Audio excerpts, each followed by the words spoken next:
good to meet you. I think some of you guys know me from previous events of this meetup. My name's Nick. I moved to the Bay about 2 years ago from Australia, basically chasing interesting and exciting projects. And as you know, in this particular area of the world, there is a lot of mostly private money going into not only commercial, but also non-profit and all kinds of really exciting research projects that are kind of sufficiently far enough out there that they don't get funded elsewhere in the world. So it's a fun place to be, and a lot of you know that. So I like building laser shows, battery systems, motor controllers, all that stuff very impressive, but no one really pays for it. Ironically, I also like building submarines, which is fortunate because the past 6 years I've been doing submarine projects basically. So now the kind of pressure tolerant aspect of the electronics has become my specialty. So I'll give you a quick introduction to it this evening. So pressure tolerant electronics, you're all thinking pressure, electronics, why? So that's electronics that are specifically designed to operate in high pressure environments. So the two big applications for that are downhole in oil and gas drilling, exploration, and deep ocean. So when I say deep ocean, that's my background. So it's manned vehicles, which is submersibles, where you've got a human on board. Unmanned vehicles, so robots, either remotely controlled, these are remotely operated vehicles, ROVs on a tether from a surface, or AUVs, which is autonomous underwater vehicles, underwater drones basically. Although that drone word's been kind of repurposed for remotely controlled vehicles as well. And then also sensor platforms. So this is another big market. And when I say static and diving, so there's all kinds of stuff basically out in the ocean where you've got something deployed that either lives on the bottom of the ocean and needs to be remotely monitored, or there's also floating sensor networks out there that every few weeks dive down several kilometers and come back up. So their electronics are getting cycled. So even though when they're on the surface, there's nothing too special, you just need to keep the water out. When they dive down, you might have this kind of aspect to it. So these are the big ones. And as I said, well, the main industries are oil and gas extraction, a huge market. There's been a downturn recently, but until quite recently, a lot of money and a lot of jobs available in this kind of stuff. And science and exploration. And given the choice, and I'm fortunate to have that choice, so I might change my mind if I didn't have that choice, but given that choice, I try to focus on the science and exploration. So, as I said, my background is these science vehicles. So these are the ones that I've worked on in various capacities. There's an AUV designed for 11,000 meters, which is the bottom of the Marianas Trench. This one's quite famous. There's another kind of AUV ROV that goes under the ice. There's James Cameron's Deep Challenger submersible, which dives the Marianas Trench. A lot of you guys know that one. And right now, I've just kind of finished, we've just deployed this vehicle called Sebastian for Schmidt Ocean Institute.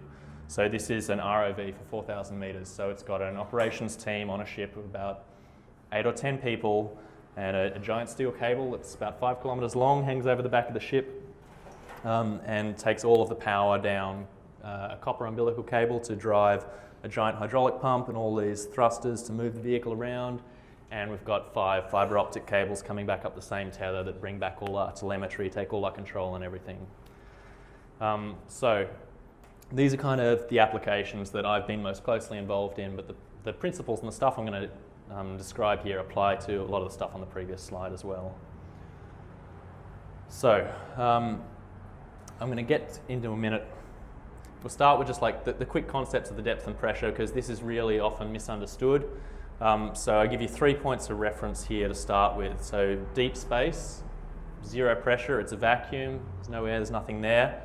The Earth's surface has 1 atmosphere's pressure, which is about 15 psi, and if you go 10 meters deep into a swimming pool, that's about another atmosphere, so about 30 psi. So you'll notice the differential here is the same, 15 psi going from deep space to where we're standing now, then another 15 psi from here down into 10 meter deep water.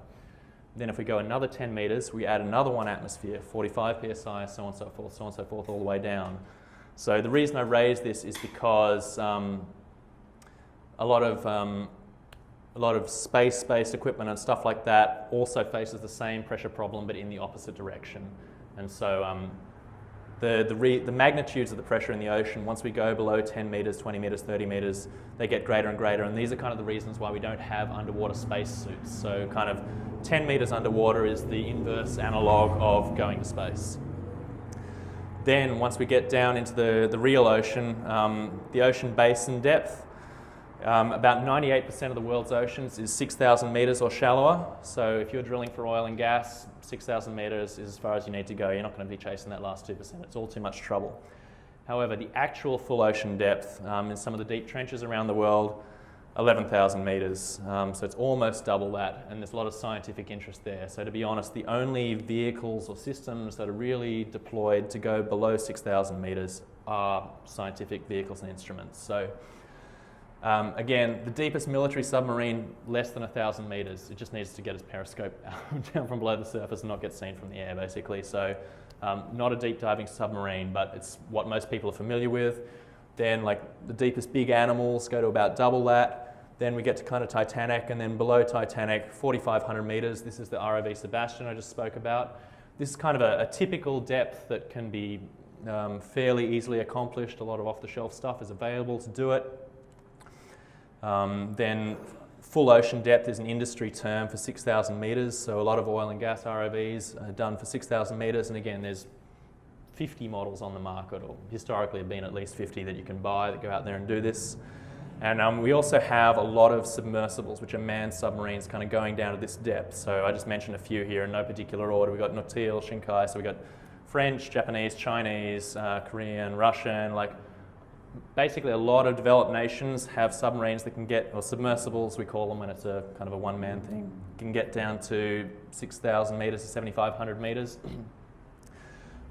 Except, ironically, for America, there's a Woods Hole Oceanographic Institute on the East Coast, runs Alvin, which is kind of the American deep diving sub, and they're currently working on their program to get down to that depth now. So I think it depends a lot on the attitudes and the funding and the way this works. So the Chinese came up with one in a year, but we're obviously taking a slower and steady approach here in the States. And I don't doubt they will get there, but it's taken its time. Then down in the deep trenches, 11,000 meters, there's been more vehicles down there than most people imagine. In the 60s, Trieste was a giant bathysphere that went down there, so it's basically a big steel ball with a few portholes in it so that the scientists could look out of it. Its flotation was actually kerosene, because when you want to float something in the ocean, all you really need is something that's less dense than water and you float. And kerosene is slightly less dense than water, so if you get enough kerosene together, you'll float. It's got to be incompressible, and as a liquid, kerosene is fairly incompressible. So that was their means of flotation in the 60s. In the modern day, all these yellow things we're seeing here are syntactic foam packs. So a syntactic foam is typically tiny glass microspheres from fly ash or purpose-produced microspheres cast in epoxy resin. So it actually kind of looks and feels a little bit like a block of aerated concrete, or even heavier than aerated concrete. But like I said, because it's less dense than water, it floats. And the important criteria here is it's incompressible. If we took styrofoam down, it would just crush flat and then we'd sink. So that's how most of these guys float. Down here, we've had Trieste in the 60s, as I mentioned. It wasn't a very capable vehicle. It didn't have a lot of capability to move around. They got to the bottom, they stirred up a lot of silt. They turned on their lights, they looked out, they saw a lot of silt. They're pretty sure they saw a fish, and then they dropped their ballast weights and came back up. Since then, we've actually had quite a few robots go down there. So there's been a Japanese robot, Kaiko, has been down there, is actually still down there to this day. And Nereus, who I showed you on the previous slide, has also been down to the Marianas Trench. And this is kind of like, a lot of this area is unexplored, so no one's really sure where the deepest spot is, but we're pretty sure it's around the 11,000 meter mark, and it's probably in this Marianas region. So that's kind of a perspective on where we're going and what's involved. So in terms of actual technology to get there, for a very long time, we've been putting our electronics in big steel or titanium canisters like this guy here. So a lot of you guys who've done this kind of stuff, you'll be familiar that obviously for a strength to weight ratio, the structure that best resists external pressure is a sphere, closely followed by a cylinder with end caps, so on and so forth. And for practical reasons, we like to use cylinders. It gives us more space and easier to seal up. So these pressure vessels are actually off Sebastian here. And the advantage of putting a pressure vessel like this on a vehicle is that we can just fill the insides with whatever off-the-shelf electronics we like. It behaves exactly as it does on the surface because we're maintaining the surface pressure inside. The main problems are actually related to power dissipation and heat transfer, getting it out. You can see one of our engineers here is hard at work fixing something that fell off. This is our kind of conventional approach that we've been doing, and also for some decades we've been doing the pressure-tolerant electronics, and the big difference I want you to notice between the previous slide and this one is that we don't have a giant heavy metal pressure vessel. We've got circuit boards in a plastic box, or circuit boards in a Shapeways strong and flexible box.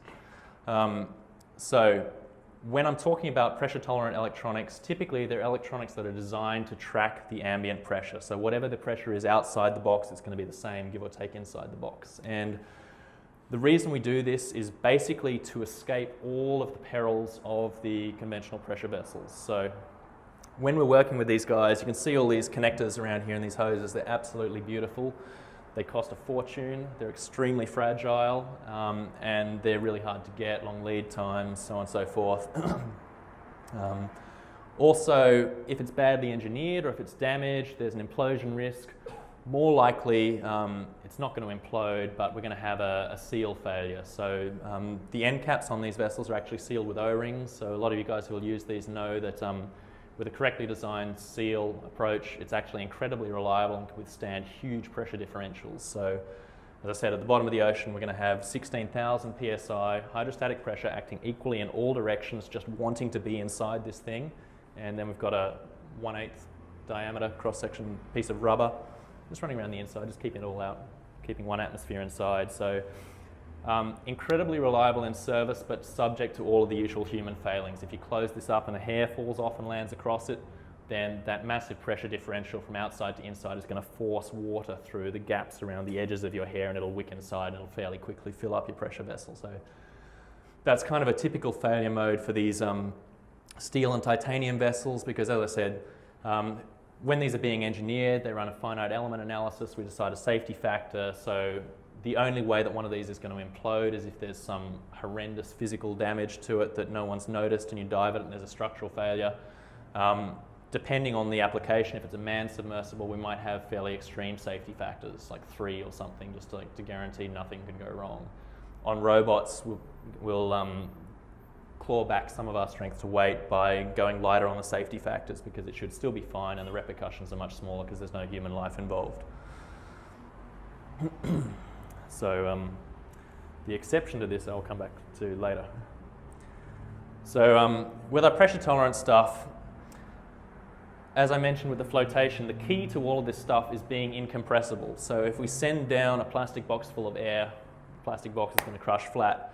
The trick here is we fill our enclosures with some kind of non-conductive fluid. It could be a hydraulic oil, it could be a silicone fluid, which is something we often use because it's fairly environmentally inert, it's easy to handle, it's cheap.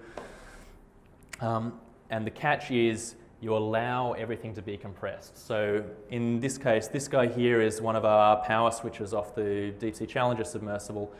It's filled with a silicone fluid, and when we take it from the surface down to the bottom of the ocean, we get a compression of that fluid of about 7%. So the volume of the fluid shrinks by 7%, and we've got to compensate that from somewhere, otherwise our box is going to want to squish 7%.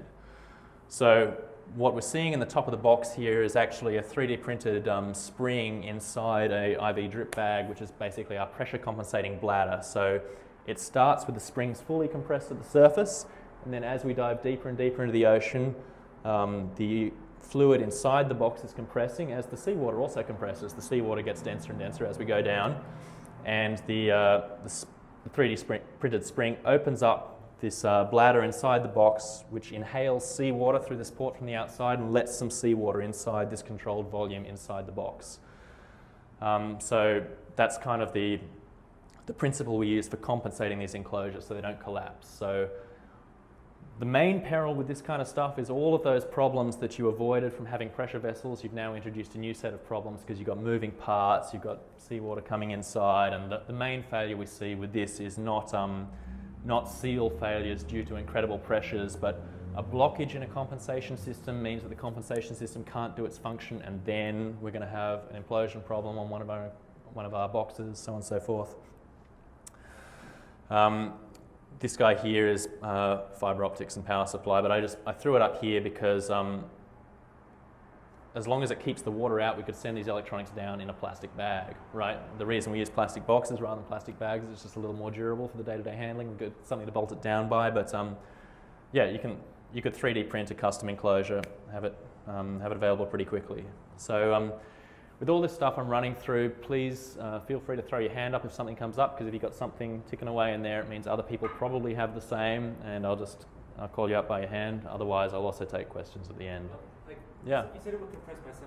Right. What happens? So what? Right. So because when we go to the bottom of the ocean, we basically have the weight of all the water above us pushing down on us, creating this hydrostatic pressure. And that's why the seawater at the bottom is denser than the seawater at the top, and that's why oil gets denser as we go down as well.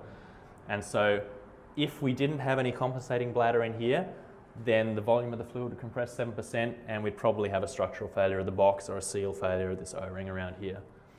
So we need to avoid that. Wouldn't it just get 7% smaller? So the catch here is not everything gets 7% smaller. So the fluid gets 7% smaller by volume. The polycarbonate probably gets 4 or 5% smaller, but it probably gets 4 or 5% smaller by volume. The aluminum base that it's on here probably hardly shrinks at all. And then we've got this interesting case where we've got a polycarbonate lid on an aluminum base, and the polycarbonate is shrinking dimensionally and the base is not. So at the bottom of the ocean, the aluminium is still, it's about a foot long. It's still a foot long. The clear lid, which started as a foot long at the top of the ocean, is now no longer a foot long. It's now... How about them padding it with in the middle you have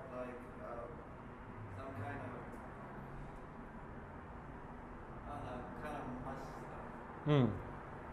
Yeah, so flexible seal is another possibility. So most of the examples I have here are O-rings, but we can also achieve similar results with gaskets, because there's no big, unlike the pressure vessels I showed you on the previous slide here, these need a high pressure seal because we've got 16,000 psi outside, atmospheric pressure inside. These guys don't need a high pressure seal because there's no high pressure differentials involved. We're letting the internal contents of the box track the ambient pressure of the ocean as we dive deeper and deeper. So the most the seals see is about 5%. So it could be a rubber gasket instead of an O-ring, flexible. So that's one way to handle this compliance here. In this case, the groove is made, the O-ring groove is made oversized so that the top half can shrink and the O-ring can roll in the groove. I probably wouldn't do it again, but it worked well enough. Any other questions on basically the principle here? Yeah. How are you doing the optical to electrical conversion and aligning the lasers and all that? Right. I will come to, I'll keep that in mind and we'll come to it.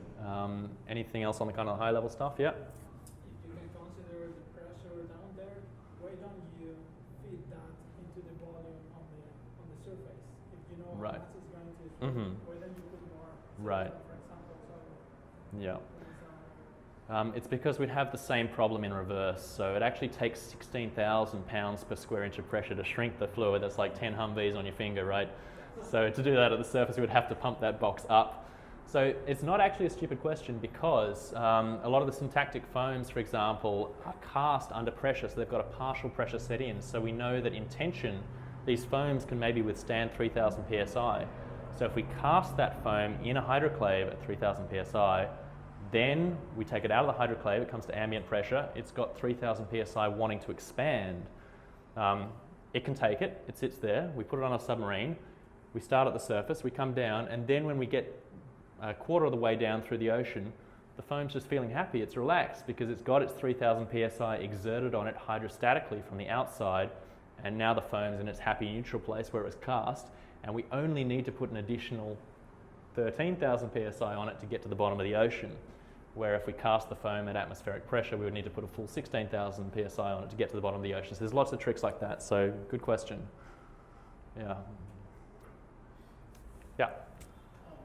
do you use ceramic IC packages to reduce the compression of IC packages? And also, what about the compression of the silicone components inside? Does that change the... Yeah.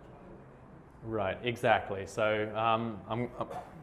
I'll move on to that right now, actually. So that's basically Yeah, the concept here is everything is getting squeezed with that same force. So the dies inside your package are physically becoming smaller, so your whatever voltage rating the manufacturer gave to it no longer applies.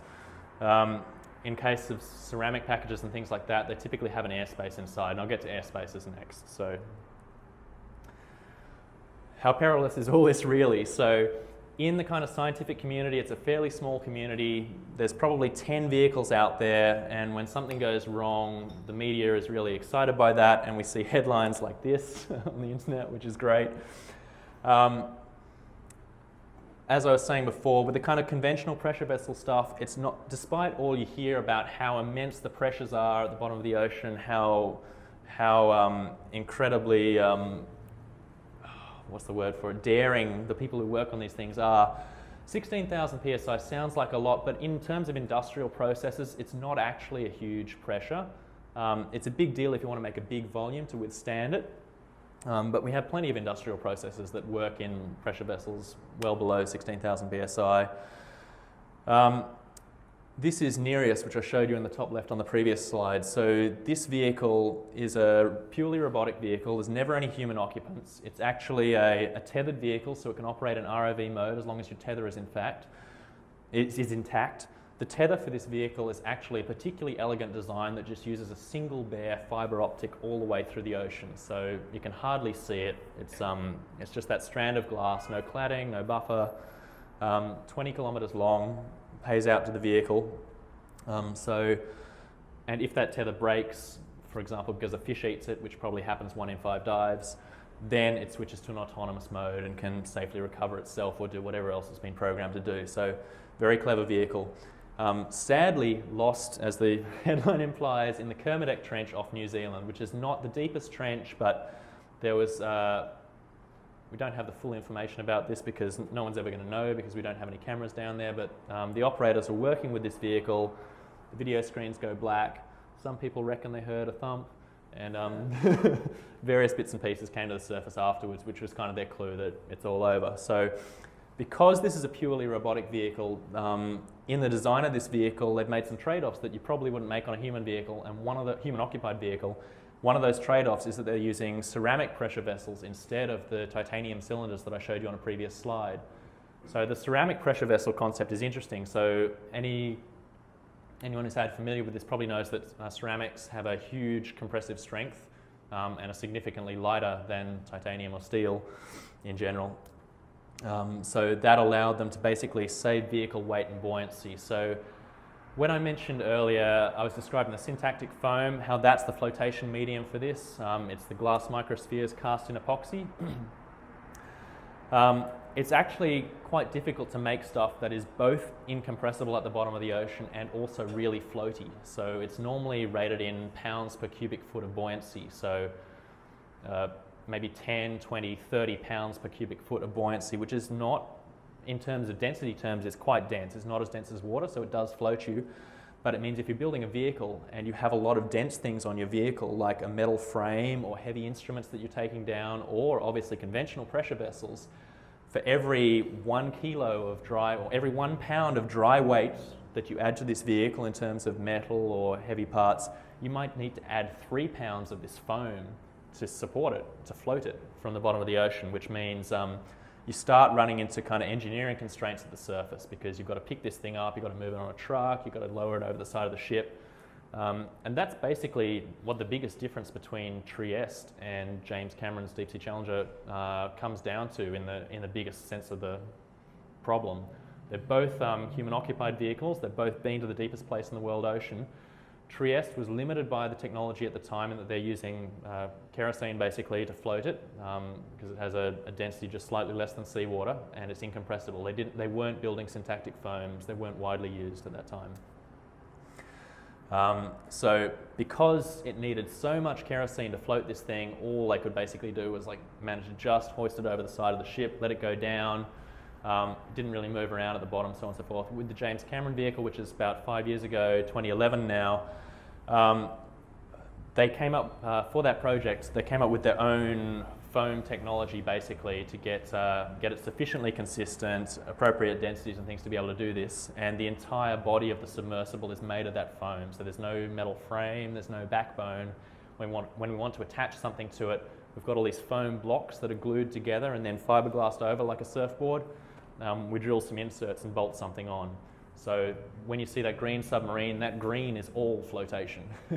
And that's basically all flotation to support a little pilot sphere ball at the bottom of that. So these are the kind of different trade-offs. So yeah, as I said, especially if you're building conventional pressure vessels, it's a very well understood science. We can do our finite element analysis and know pretty accurately when it's going to fail. The yield modes of materials like titanium, stainless, fairly predictable. It's probably not going to happen suddenly. What's going to bring you unstuck is a human error, a seal problem.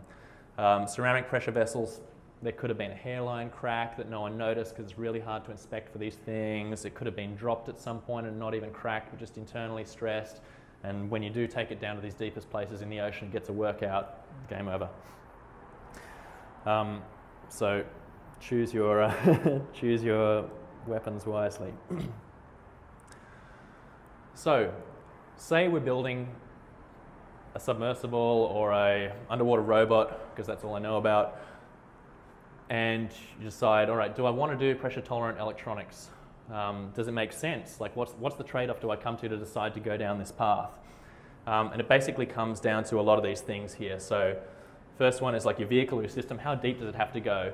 If it only has to go shallow, then the penalty for having a pressure vessel is not actually very large, because it can be a fairly small, lightweight pressure vessel because it doesn't have to withstand much pressure, and that gives you the flexibility to throw pretty much any off-the-shelf electronics you like inside and use it as you would at the surface, which is obviously a huge win in terms of engineering this vehicle.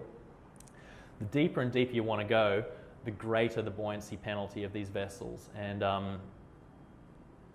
yeah, the greater the buoyancy penalty becomes, because every 10 meters you go, you add another atmosphere of pressure, and you need to withstand that with the wall thickness and the end cap thickness of your pressure vessel, and you start really paying a premium once you get down to the bottom there. So that's when it starts to make sense to kind of move to these pressure tolerant systems. So most, like a lot of these hobby ROVs, like Open ROV, things like that, they almost always have a 1 atmosphere pressure vessel, often a piece of acrylic tube or something like that, that lets them use off-the-shelf electronics inside.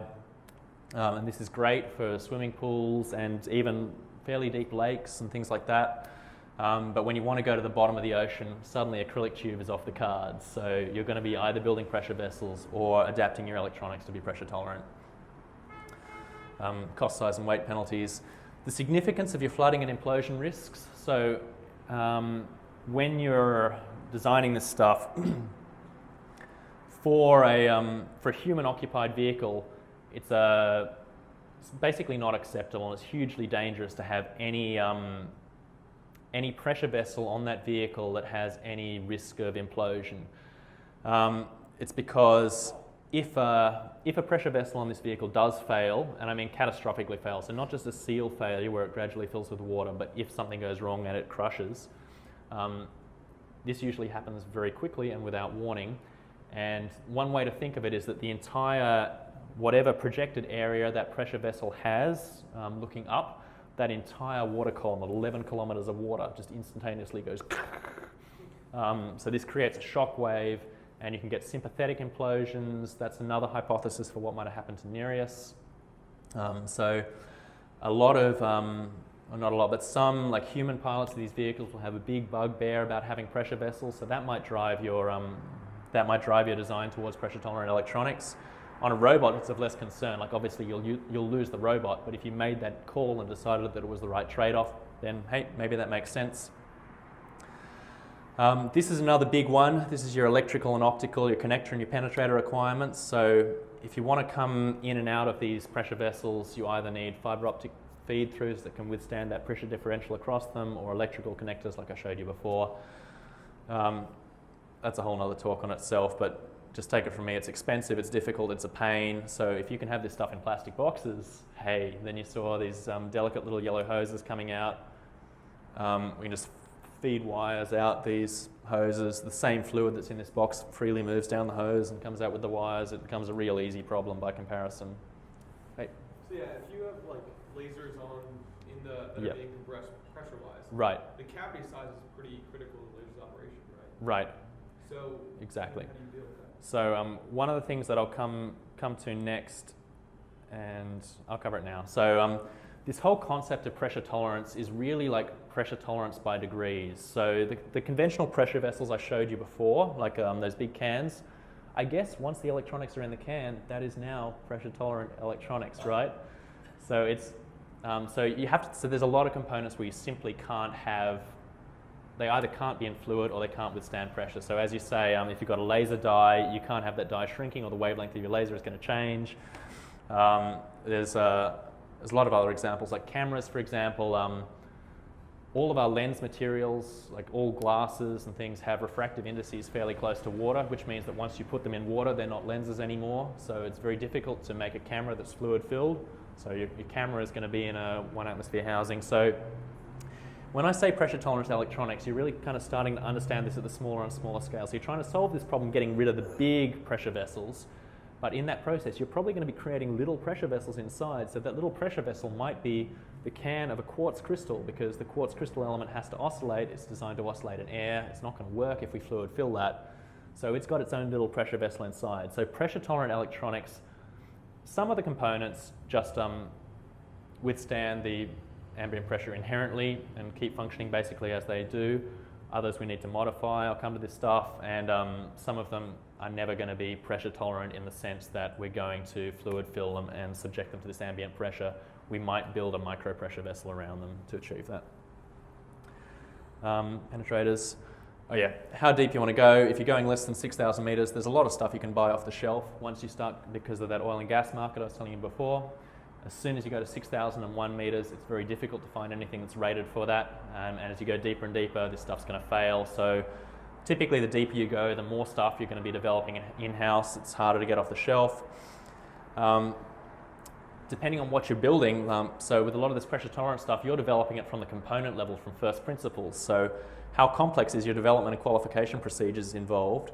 Alternatively, if you put that in a pressure housing, you've got this lifetime burden of certification, inspection, and maintenance, because you're putting cycles, mechanical cycles, squeezing and releasing, squeezing and releasing, squeezing and releasing on your pressure vessels. And that's from a business perspective, or even an operating perspective, that's a cost in itself dealing with that. So it's it's often a trade-off between development costs versus operational costs. And blinking lights, I put this in here because it's surprisingly important. So a lot of these vehicles, the first ones I developed, I didn't put blinking lights on. You don't need blinking lights, doesn't really make sense. But especially in this kind of science aspects, like a huge part of this is kind of outreach and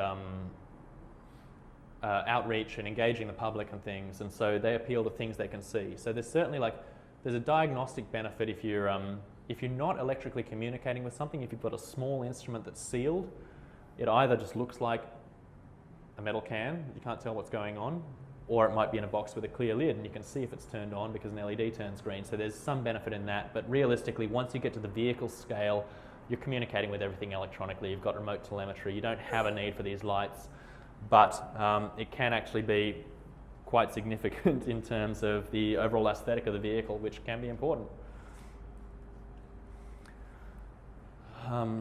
So when you're planning or doing your development process, you're going to evaluate the benefits or the drawbacks of pressure tolerant. That's basically what I discussed on the previous slide. Like, am I going to do this in a pressure vessel, or am I going to start engineering this stuff to withstand the pressure inherently? Then, say you're going pressure tolerant because you have to, or because you want to, or you want to give it a shot, makes sense. Are you going to try and modify existing off-the-shelf stuff to make it pressure tolerant, or are you going to develop it from first principles? So the cheapest approach is almost always to take off-the-shelf equipment, try squeezing it. Once you squeeze a few things, you get an idea for what fails. Obvious candidates are classic aluminium electric capacitors. They're a wound film sandwich inside that has air left in the winding, and they tend to squash up a little bit and start squeezing their electrolyte out and makes a real mess of everything. So you typically won't find them in pressure tolerant stuff. Quartz crystals is another candidate.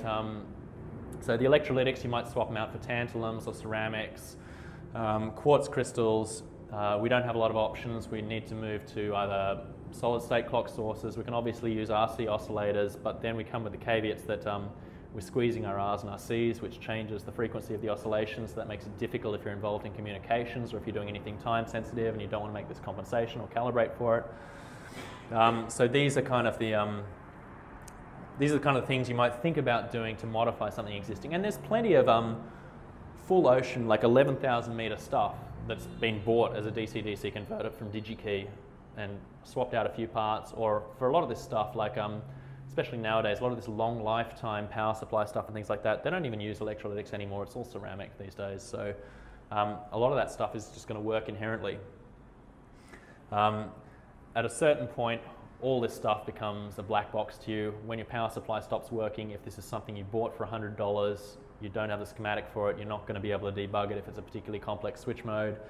That's at the point where you're like, all right, we're probably going to have to develop new equipment so that we can at least debug it at the relevant level to work out what this pressure is doing. So when the power supply stops working, you have to understand the power supply before you can kind of pick the likely candidates for what's going on. So that's a whole art in itself, how you do your design approach for this.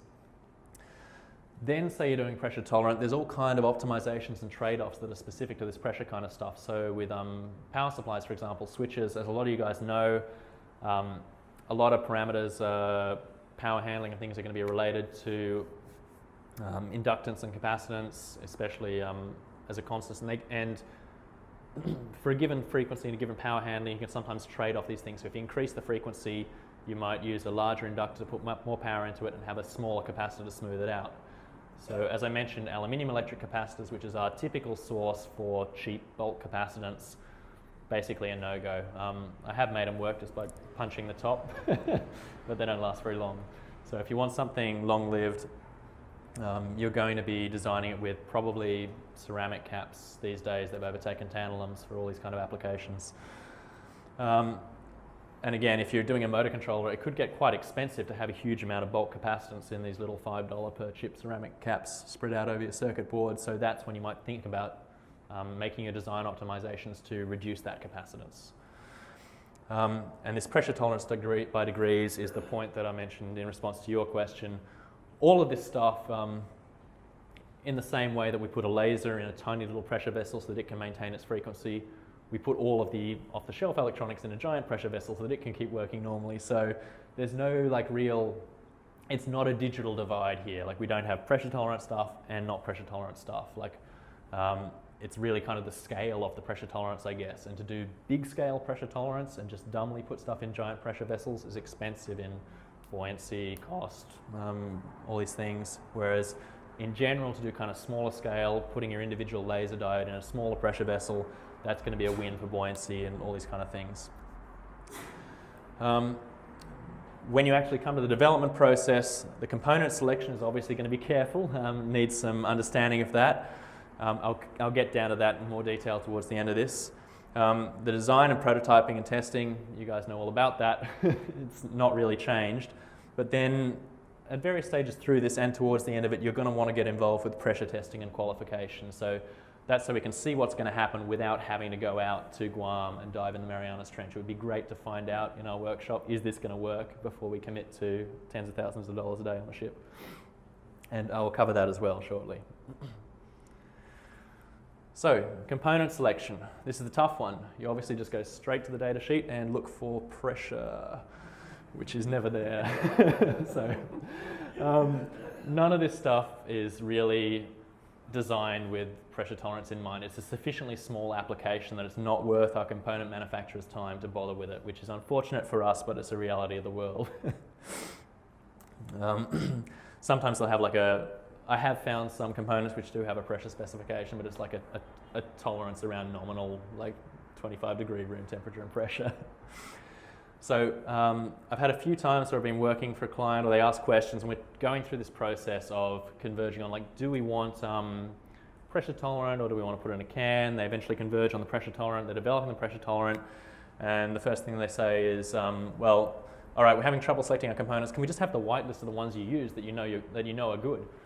And this is a very, very loaded question because of when it comes down to it, it's really more a material science thing. So some things like ceramic IC packages, we were saying, quartz crystals, these components are in kind of a big hermetically sealed airspace, and they're going to have a catastrophic failure. So as we go deeper and deeper in the ocean, that little square metal lid in the top of our ceramic package is going to go blink and land on the die, or the quartz crystal is going to go and stop oscillating. So they have really kind of predictable, defined failure modes. But for everything else, it's a lot more subtle. Like, how far can you squeeze a FET before it stops FETting?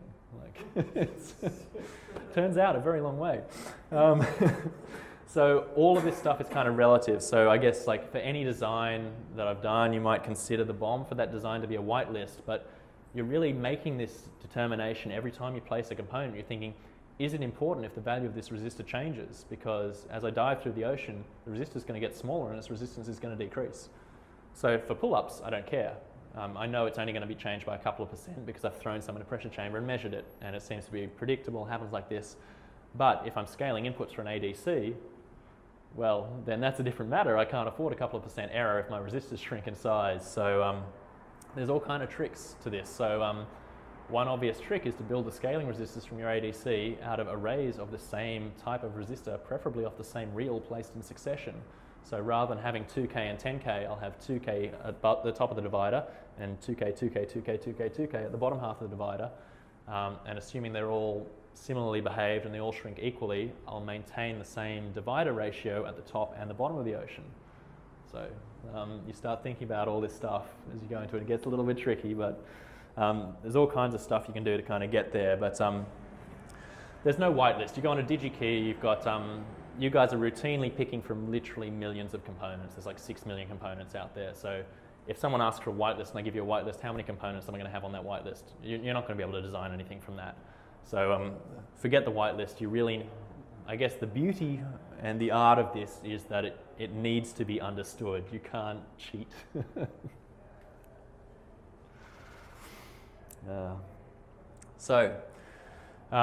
Pressure testing. Basically what we do is we get a big, typically cylindrical steel pressure vessel and increase the pressure inside the pressure vessel gradually until it reaches the same pressure at the bottom of the ocean. So this kind of stuff is common in other industrial processes, and I think, as I've mentioned, 16,000 psi corresponding to the kind of the bottom of the ocean trenches is not actually a very high pressure in terms of industrial terms, but for industrial processes they often scale, and for this kind of stuff we have something that's a size and it needs to fit inside. So this guy here is in Australia. It was custom forged from an ingot of a particular grade of steel. Basically heated red hot and then had a hole punched through the middle of it to make it vaguely cylindrical, then put on a lathe and spun around and turned to make what is a particularly large pressure vessel. I think in terms of if you had like a pressure vessel, how do you kind of call it, like a pressure vessel manliness constant, which is like a relates both the pressure and the size of it. In terms of its pressure and its size, it's probably the biggest around Australia. If you want to go bigger than this, then you start going to the States. At Penn State University, they've got a giant World War II gun barrel with about a 3-foot inside diameter that happened to be a convenient, large, existing cylindrical piece of steel that they could put a thread, machine a thread in the top and put a giant plug in the top. And that's basically wherever you are in the world, when you get to the kind of human-occupied vessel size, like this is about as small as you can get, so that's about as small as your sphere is going to get. If you're building one of those, you have to go to Russia or you have to go to Penn State. That's the only places you can be able to squeeze this. This guy here is a little one about yay high that I'm fortunate enough to have in my lab where I work at Schmidt Ocean. And so this is some fiber optic stuff going in that you're asking about. So a lot of you here are going to recognize the SFP module here. We've got a laser on one side and a photodiode on the other side. As it happens in the SFP, I think they're typically hermetically sealed. Laser and photodiode modules often like welded around the outside. I think it's just to keep moisture and stuff, keep the junk out. But it wasn't designed to withstand the great depths of the ocean. So I'll come to some techniques that we cover. So basically the trick is for this kind of stuff, without huge engineering efforts in developing our own SFPs, we start looking at ways, like because we're working on such a small scale in terms of production volumes and applications, we have to work with this off-the-shelf stuff. So we might put that into a small pressure vessel, or we might try and pot it in epoxy and see how predictable that could be. So it's not pure engineering in the sense that if I wanted to solve this problem the ideal way, I would sit down, I would design a new SFP, I would make the laser die as small as possible, I would put it in the smallest possible vessel, I would make it inherently sized, so on and so forth. But it's the compromises that we have to make to do this kind of stuff. Basically for scientific research where it's not going to be in a production volume, it's not going to be in a consumer product, it doesn't have government funding, it's not military. What are you going to do?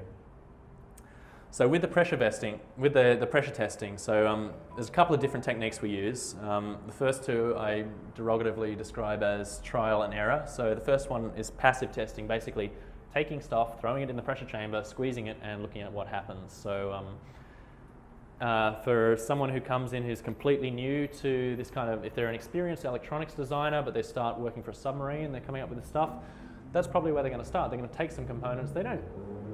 Not everyone knows that a quartz crystal is mostly air inside with a little sliver of quartz on two wires coming off it. You might imagine that that's a solid block or something, but if you squeeze it, you quickly find out.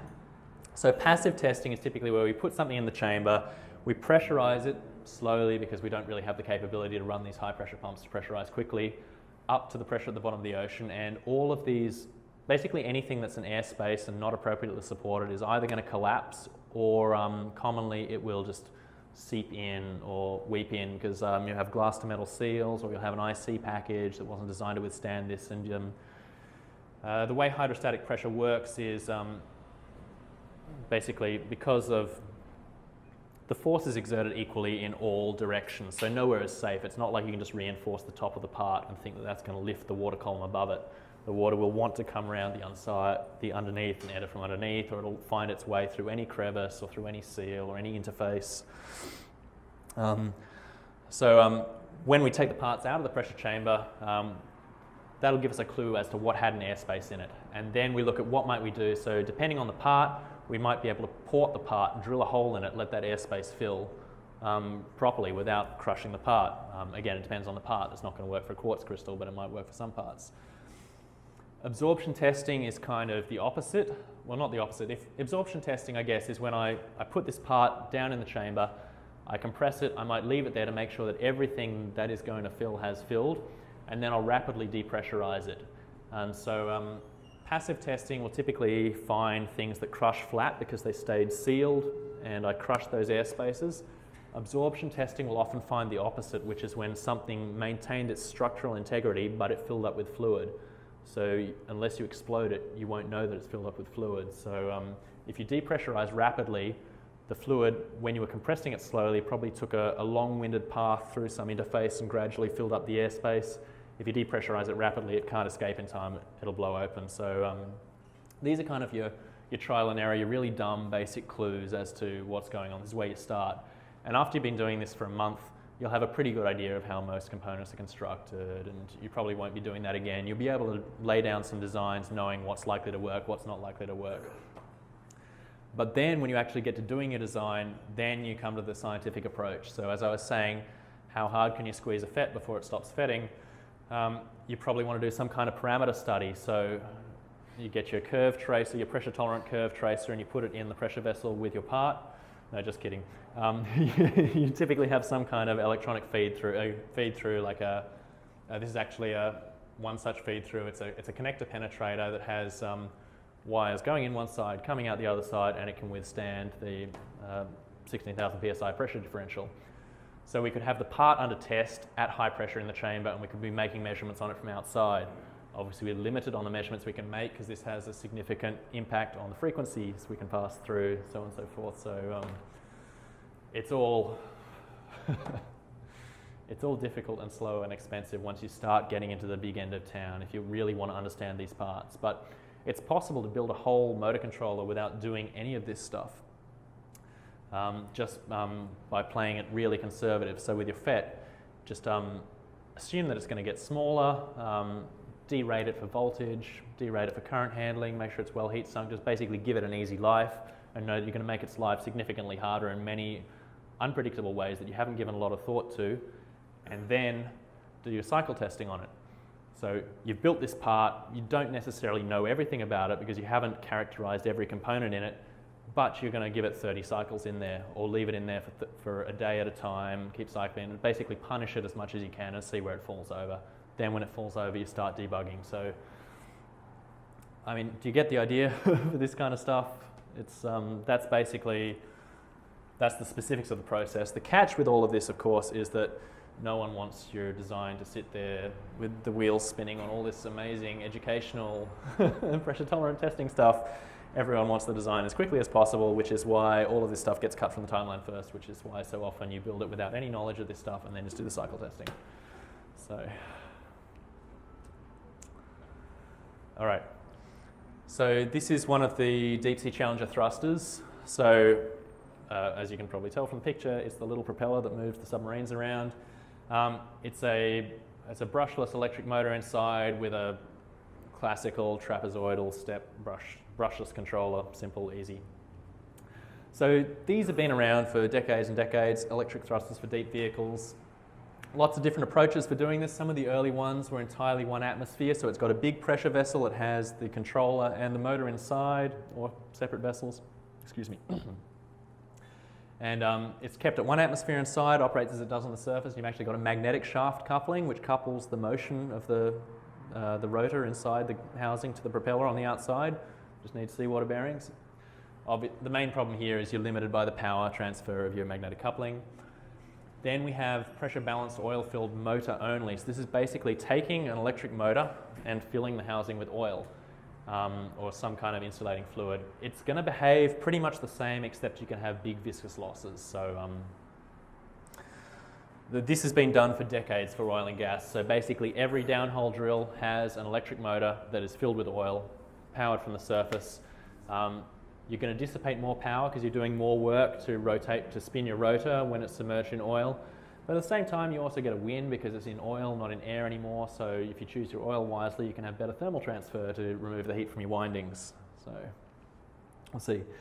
Then this guy here is kind of the state of the art these days, which is the same pressure-balanced oil-filled, fluid-filled motor, but with a co-located pressure-tolerant electronic controller. So any of you guys who've done motor controller design or this kind of stuff will appreciate that the ins and the outs for this, guys. For a DC motor controller, you've got positive and negative DC bus going to your batteries or whatever your power supply is, and then you might have 3 phases coming out to your motor. And when you're operating at the motor's ideal operating point in terms of voltage constant and torque constant, which is basically related to the way you wind the stator of the motor, then your current on the DC side is going to closely match the current on the winding side. But as you start to move further and further away from that operating point, you can be drawing 10 amps from your battery, but actually have 100 amps flowing through these motor windings and through these things here. And there's also, of course, all kinds of electrical noise issues with your PWM modulation or whatever your current day switching techniques are for this kind of stuff. So it's actually, it can be quite difficult and expensive to connectorize the motor side of this, but relatively easier to connectorize the DC bus side of this, which is probably the main advantage to putting the controller in the motor, as opposed to having a fluid-filled motor and just putting a controller in a small pressure vessel elsewhere. In terms of designing the stuff, it's probably easier to put a regular motor controller in a pressure vessel, and because you can make these guys really small, it's not a huge buoyancy impact, but connectorization is a big one for these, so that's often driving that. So if you do go with the pressure tolerant for this kind of stuff, you get the buoyancy win. You don't have the implosion risk because there's no high pressure seals. There's no pressure differential between the inside and the outside. You get a connectorization win that I described. You get your heat transfer by having your motor immersed in oil fluid, and you typically have a reduced component cost. I don't mean electronic component cost. I mean in terms of housing components and so on and so forth, because you don't have a pressure vessel anymore. The drawbacks, of course, are that suddenly you're designing your own motor controller rather than using something you can buy for $100. Instead of having pressure vessel related failure modes, which are fairly rare, you run into pressure compensation related failure modes, also still fairly rare, but it happens. We get blockages in hydraulic systems and things crush. There's a huge increased development and qualification cost, especially if you consider that as part of just not using an off-the-shelf controller. Suddenly you're designing your own again. And I put here shorter mean time before failure, shorter MTBF. And I'm very specific with shorter there because it's not well understood, because there's just not enough of these vehicles out there for anyone to really understand how long this stuff is going to last or how it fails, because no one has yet put in the money to do sufficient testing to characterize this kind of stuff. So I can tell you that for most of these applications that dive rarely enough, it's a win. I haven't seen very many pressure-related failures at all with this kind of stuff. But when you're taking this stuff and every time you dive, you squeeze it, and every time you come back up, you relax it, you do that enough times, you're putting mechanical stresses on these components that are going to impact their lifetimes, or in sometimes predictable, sometimes less predictable ways. All right. This is going to be the most boring slide, but a lot of it we've already covered.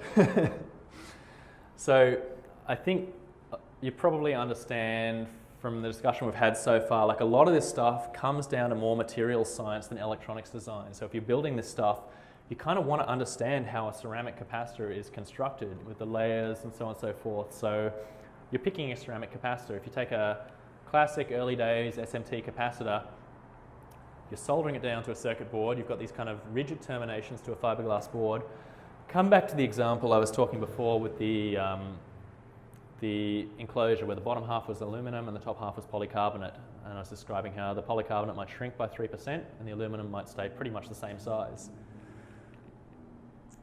Ceramic's going to stay pretty much the same size. The FR4 is going to shrink by a couple of percent. That's going to put huge stresses on your solder joints, so on and so forth.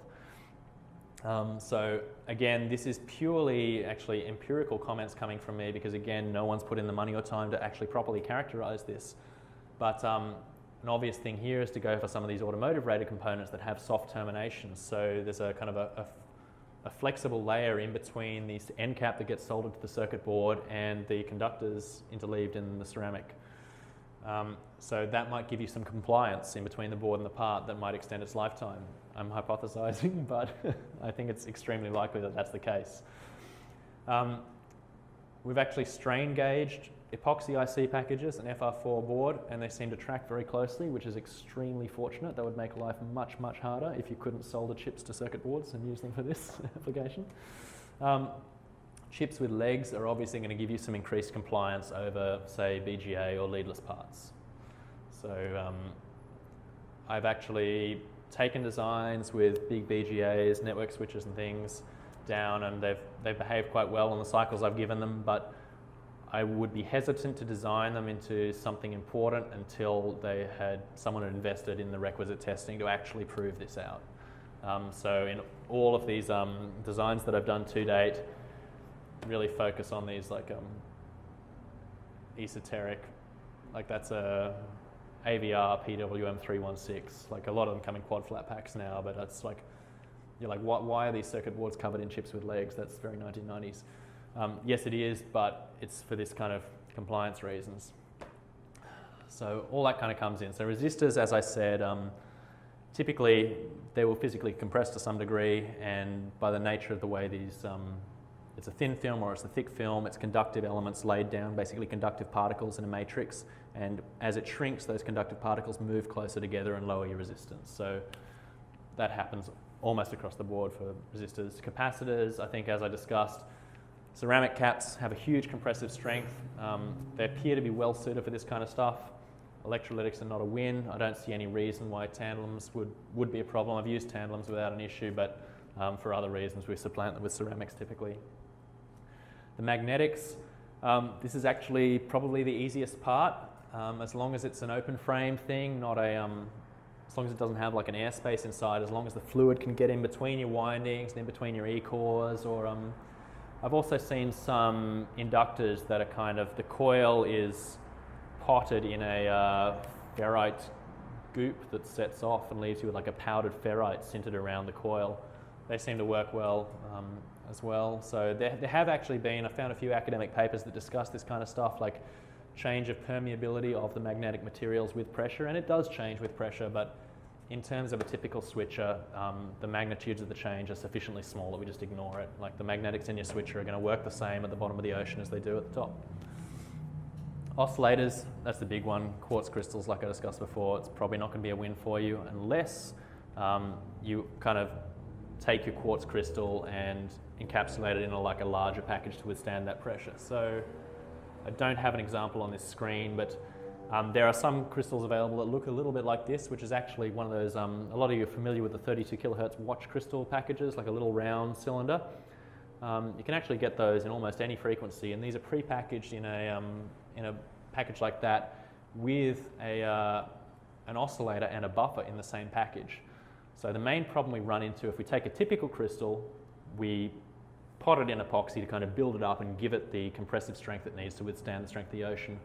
We've then got kind of 10 or 20 millimeters of leads coming off this crystal with the inductive and capacitive effects that it introduces. That's going to give us problems with the stability of our oscillator.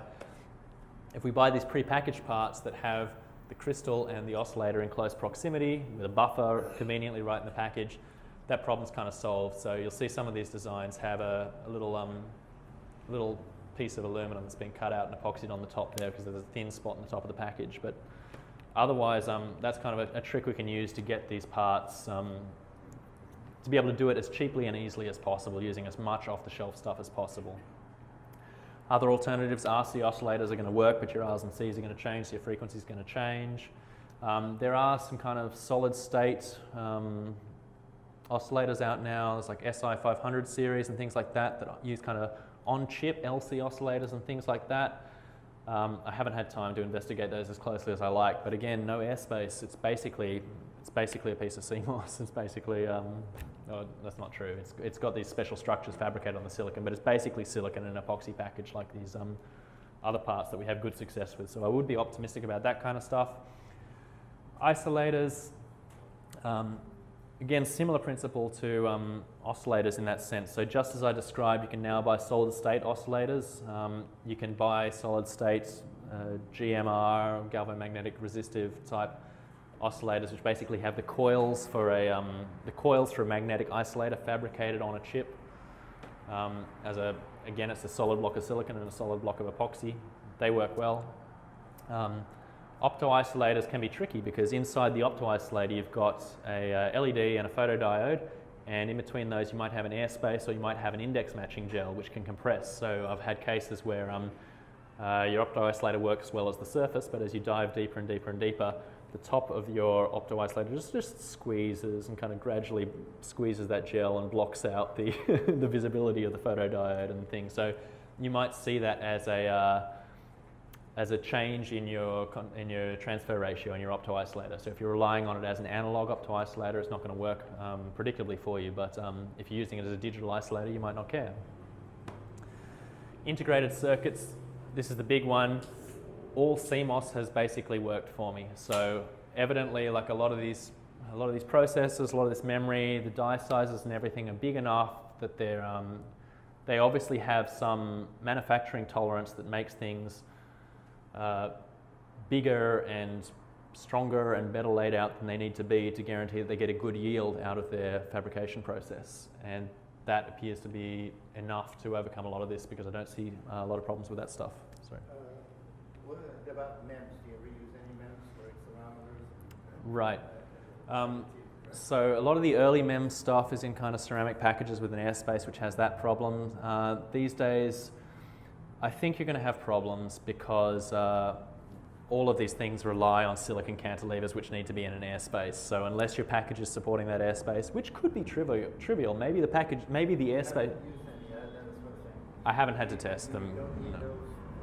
I haven't designed anything that's used them, so I can't really comment. But maybe the airspace, because the silicon cantilever is so tiny, maybe the airspace is also tiny. Maybe it works.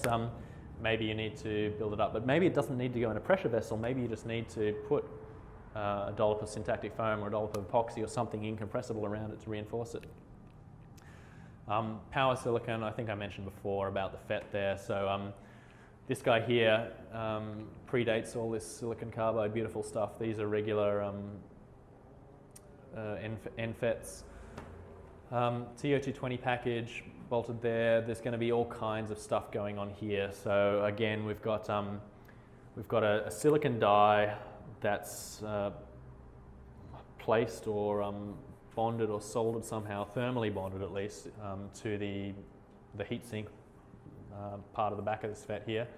So you're going to have that differential compression expansion problem again that gets you every time inside. You've also got the package issue where the epoxy package is going to shrink differently from that again. So again, I wish I could give you hard numbers on this kind of stuff, but I don't have hard numbers. What I can tell you is that these guys have been pretty bomb-proof. I haven't seen any pressure-related FET failures in the stuff I've tested, but my designs have also been very conservative. So these are 150 volt FETs running on no more than 100 volt bus, so on and so forth, or probably even less, probably on like a 60 volt bus actually, but no more than 100 volt peaks maybe, depending on how your motor controller works.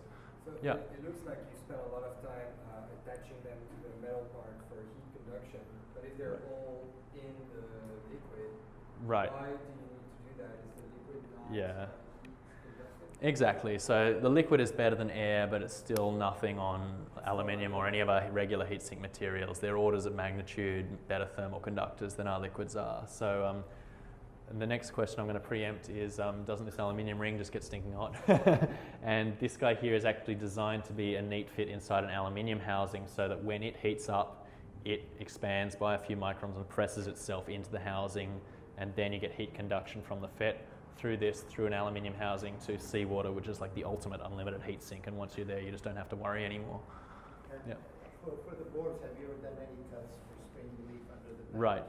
Would that help? Or Yeah, so flexible PC boards on certain markets? yeah, so this stuff is kind of common tricks in like really high precision analog stuff where you don't want thermal effects to affect your, so and a lot of the same stuff applies because pressure and temperature are kind of closely related. So like a lot of the things you see with thermal effects in precision analog circuits, you might have the same problem here. So yeah, obviously a cut through the circuit wall would immediately strain relief in that particular axis.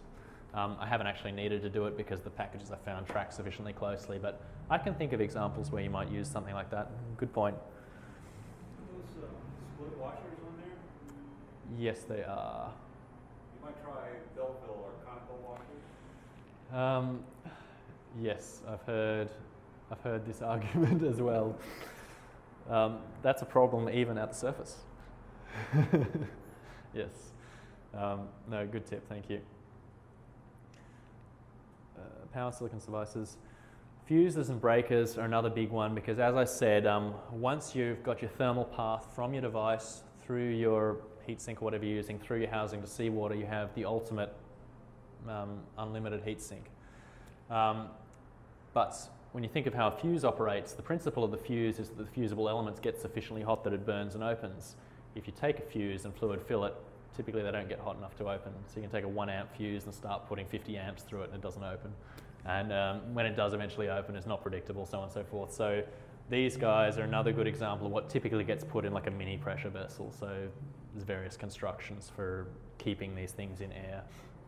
I've even potted like household fuse wire in syntactic foam to keep basically like a low thermal conductor surrounding the fuse wire so that it can fuse. Problem with that is that when it does fuse, it's kind of trapped in this tube and it just makes a plasma arc.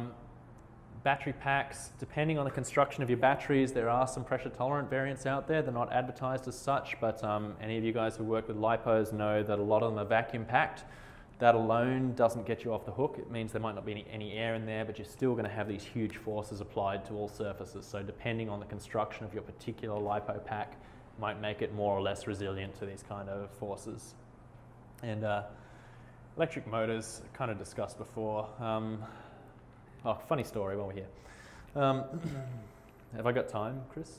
5, all right, I have time. So electric motors. You're building thrusters for James Cameron. He wants to go to the bottom of the ocean in like 3 months. So we've explored basically all of the commercial options. It was initially thought it was going to be quite easy to find commercial offerings that would do this, but for when you evaluate all the parameters, there's just nothing appropriate. So we're building our own. I go to pretty much every motor manufacturer, every major motor manufacturer in the US and say, look, you've got this ideal kind of looking frameless motor for my application in your catalog. Can I buy one? Can I get an engineering sample? Like, we need production in like 12 weeks.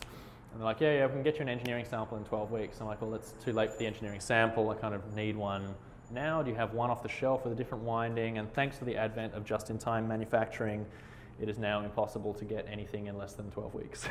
Like nothing is on the shelf anywhere, as I'm sure you've all experienced. So James Cameron submarine dived to the bottom of the Marianas Trench using 80mm diameter brushless outrunner motors bought directly from China, the largest radio control motors you can buy.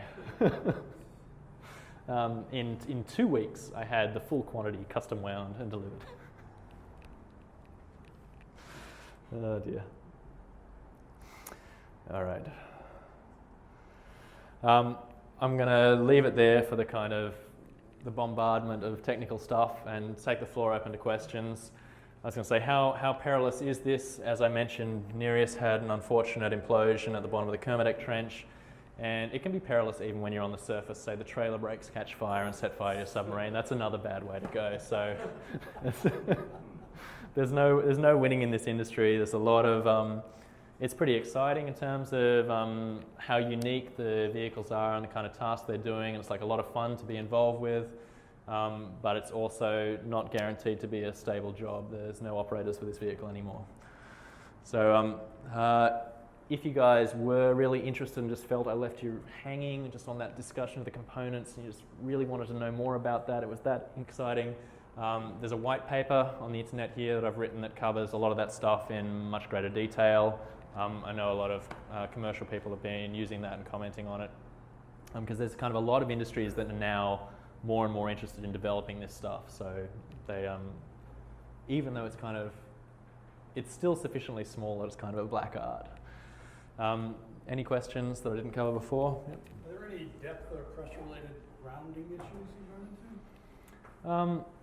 So not that are specific to depth or pressure. So like a major problem with all of these vehicles is electrical noise, basically because a lot of the integrators of these vehicles don't understand electronic or electric principles, and so that's basically the bane of my existence in dealing with a lot of the off-the-shelf vehicles.